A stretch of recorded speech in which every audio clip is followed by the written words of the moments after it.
This is a real Shimano chain, whereas this is a fake. Not the real deal, but it's got the same barcode. Shimano printed one side and you flip it over and it says KMC printed the other side. A recall on 2 million crap. But they were actually in Shimano boxes and I found out they were counterfeit. Let me tell you what on earth happened, why counterfeit goods are dangerous, and also how this fake chain compares to the real deal. The counterfeit industry is huge. There are millions of fake products all over the internet. Some badged up, pretending to be the real deal, and some which look like the real deal, but are subtly different. Kind of like my fake Shimano chain. But regardless of how similar or not a product looks, there are often huge differences when it comes to safety, reliability, and accountability. And we're going to discuss that a little bit further later on when I head over to my local bike shop to chat to them and find out some more. So what about this fake Shimano chain that I accidentally bought online? Well, it cost me £19.89, which is give or take 20 euros or dollars, and I bought it from Amazon. And yes, I can already hear you typing away in the comments going, why didn't you just support local? Well, it's 2023 and next day delivery exists. But what about some of the differences in terms of like the chain and the packaging? Well, I mean, at first glance, especially when you're shopping online, it kind of does look very similar. And I guess this is the risk of when you do shop online, because you're just looking at a small quality image either on your phone or on your computer screen. Whereas I think it's fair to say that a vast majority of people would look at this chain in real life, up close and personal, and realize that it's subtly different to the real deal. I mean, for starters,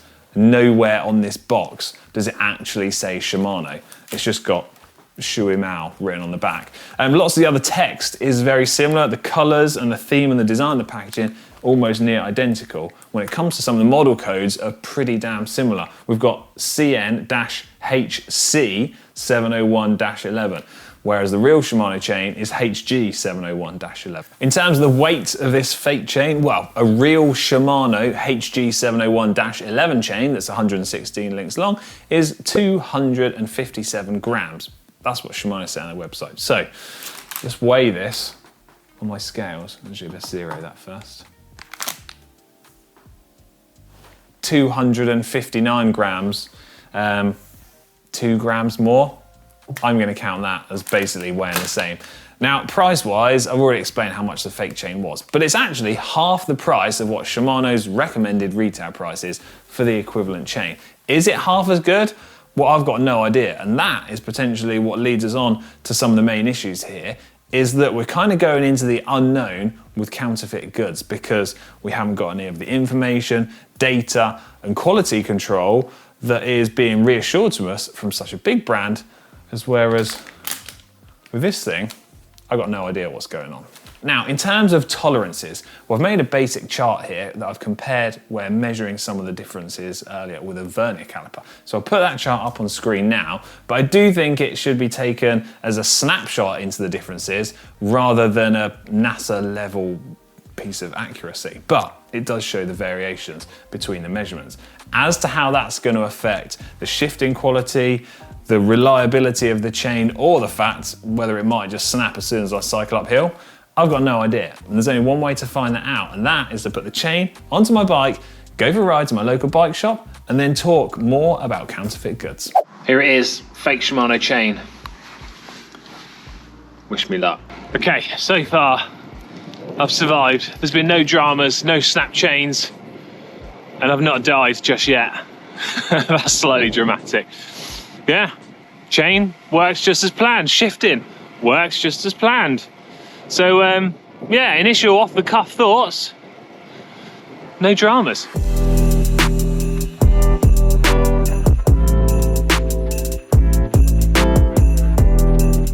Okay, so it's safe to say this chain seems to work as intended.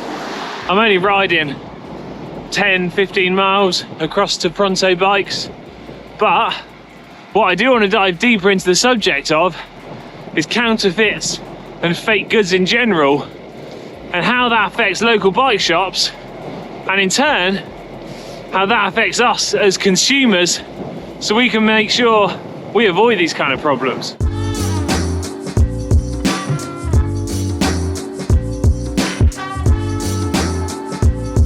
Justin, come to pick your brains. You've got years of experience in the bike trade.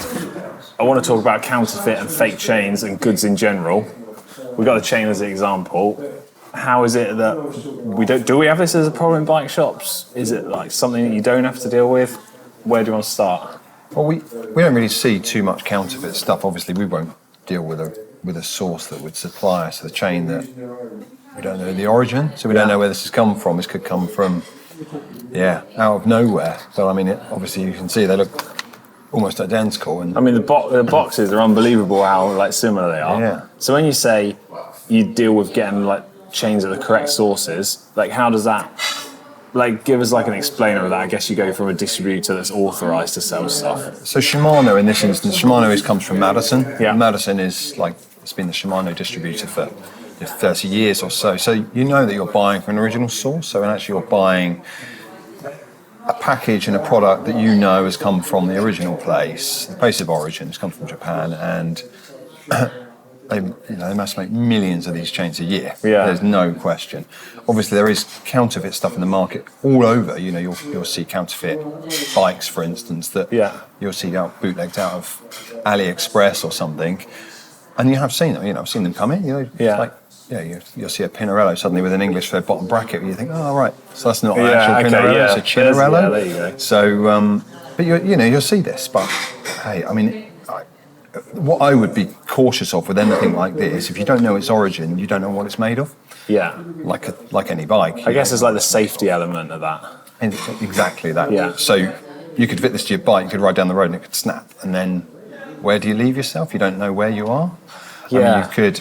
We have seen one of these chains which has got Shimano printed one side, and you flip it over and it says KMC printed the other side. That's absolutely bonkers. Really strange. So. Because what? So I guess that there's two different ways of things of approaching this. Like this is trying to look like the real deal, but technically is labelled up with a different name. Yeah. But I guess there's also stuff that is literally trying to be like exact copy and hiding the fact. Oh, for sure. Yeah. That's so then that's when you feel like you're in a real risky situation because you've got no idea. Because this, I mean, you take a little bit of time to look at it. You know. Yeah. What is interesting though is you peeled off the sticker at the back about the barcode to check, didn't you? Yeah. Ironic that both the EAN numbers are exactly the same. So I could scan that through the till. I'll charge you for that. Even though this is not the real deal. Not the real deal, but it's got the same barcode. So that's absolutely bonkers. In terms of like that safety element, we're talking about chains, but there's a whole like load of different product categories that this could potentially affect, but in my head, if someone saw like a cheap fake bike helmet, they're going to know to steer clear of it. People wouldn't. Like it feels like you associate that with safety. Oh, for sure, yeah. But when you start to go into like different products, I guess people feel a bit more relaxed. But it's still a pretty dangerous, risky game. I mean, you know, you've ridden bikes, you can put power out. I mean, would you ride a Shimano chain? It's not really something that it's like putting a fake handlebar on your bike, not knowing the source of a handlebar. You're putting your life in charge of something. It's different if you say you've got a bit of clothing that's fake, because a bit of clothing, it might just fall apart. It's not going to be catastrophic if it does fall apart. Yeah. Whereas that, or a handlebar or a bike frame could fall apart and you could bend up on the floor underneath the car, which is probably not the place you want to be. Well, it's definitely not where you want to be, and for argument's sake, if you bought from like a big reputable brand, if the worst thing in the world happened, something like that did break, you go back to the company and you go, look, this has happened. They're either going to replace it, give you a new one, or some sort of compensation. Yeah, I mean, Shimano have got a massive chain set recall at the moment. Perfect example. Probably been a bit on the news. Yeah. And you'll probably see, they've got a recall on 2 million cracks. Yeah. That's a hell of a big recall. So I mean, if you had put that same situation into, say, an unbranded or a fake crank or something that hasn't got that big backup behind it, you're just going to be left with a crank that you need to chuck in the bin. Precisely. And if it's dangerous and it causes a big injury, you've got no comeback. You've got no safety net. No. So you've got this chain. This chain probably came from Amazon. So you've probably got some way of going back through Amazon, because Amazon is a yeah, I mean, potentially I could go back to that, but that's only because you've gone through them. If you bought this from a random website online, you've got no comeback. No. I guess, so do you think, have you ever seen any sort of issues in the industry as people inadvertently buying kind of like fake stuff in bike shops, or do you think it's more of an issue that is just online? Oh no, there is I got offered a lot of these chains not long ago. That's wild. But they were actually in Shimano boxes, and I found out they were counterfeit because they were coming from a source that was a bit dodgy. And actually, during COVID times, obviously we were desperate for anything we could get. So you sort of hunt around, and you see what you can get. But you got to be careful. I got 100 chains if you want them. Right, where are they from? Can't tell you. That's wild. Right, yeah, I'm not having that because I don't want the responsibility to come back to me. So it's falling down to like the responsibility and I guess the like care of shop owners as well. It's not like it's just an online problem. You've got to be smart with it as well. Yeah, I guess not all shop owners are the same. You kind of you don't know where you're at. Well, presumably, if something goes wrong, someone's going to come back here pretty quick, be knocking on the door. If it goes wrong and online, what are you going to do? Send an email to somebody and hope that they respond? Yeah. Like you can't turn up at a website and go, look, help me out. No, it does. Yeah, you're going to a PO box in the middle of nowhere. Yeah. Do you think like fake and counterfeit issues of products is going to continue to grow, or do you think it will gradually get phased out? I think as prices increase, things will grow. I think you'll see it's going to get worse. You'll see more counterfeit stuff because people look for opportunity of being cheap, don't you? Because Yeah. you're either one area or the other, and I think people will look for cheaper stuff, which isn't obviously something I can advise because I wouldn't put that chain on my bike. Yeah, I guess you fall to the category of people initially try to use price as a gauge of quality, but really you've got to look at brand reputation, quality control, and then start to differentiate in price within that, what that product and company can offer. Because, I don't know, we're talking about Shimano, for example. It's not to say Shimano Sora, because it's the cheapest they make, is rubbish, because it's not. No. But because it's got that quality and reputation behind it, you're pretty safe. I mean, you look at the price of something, and this is $39.99. Yeah. Now, okay, the raw cost of making this chain is minimal. Yeah. But you've got to look at the research and design behind it that's actually made it in the first place. Yeah. These guys didn't do that research and design. They just churned it out. Yeah, that's so true. The R&D, the marketing, this chain is an Ultegra chain.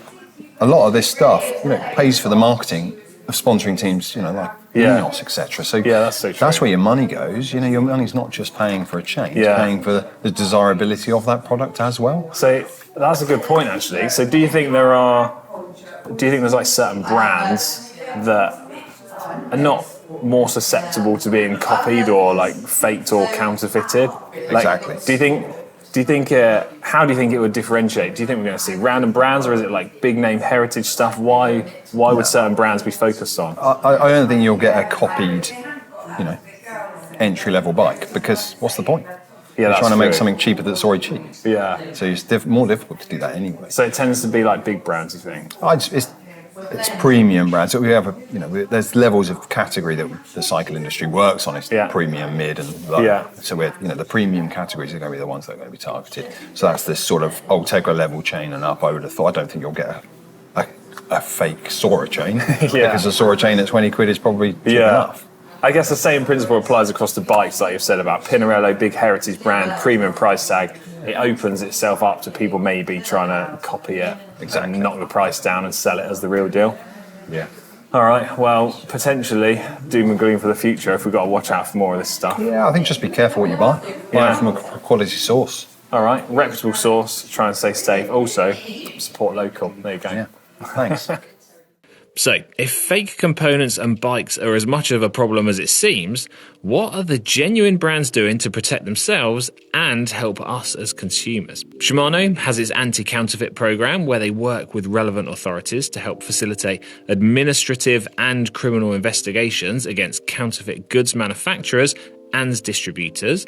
They also have technical elements added to their packaging that are hard to copy and a dedicated phone app to help users scan and identify real from fake products. Multiple big-name bike brands, such as Pinarello, have detailed information on their websites to help guide and advise consumers on how to differentiate between real and counterfeit frames, be those new or used. Pinarello also have the ability to allow you to check frame serial numbers are genuine too, and they also supply their bikes with official warranty documents to help confirm authenticity. So it appears that bike brands are working hard to combat the issue, but perhaps not quite winning the fight just yet.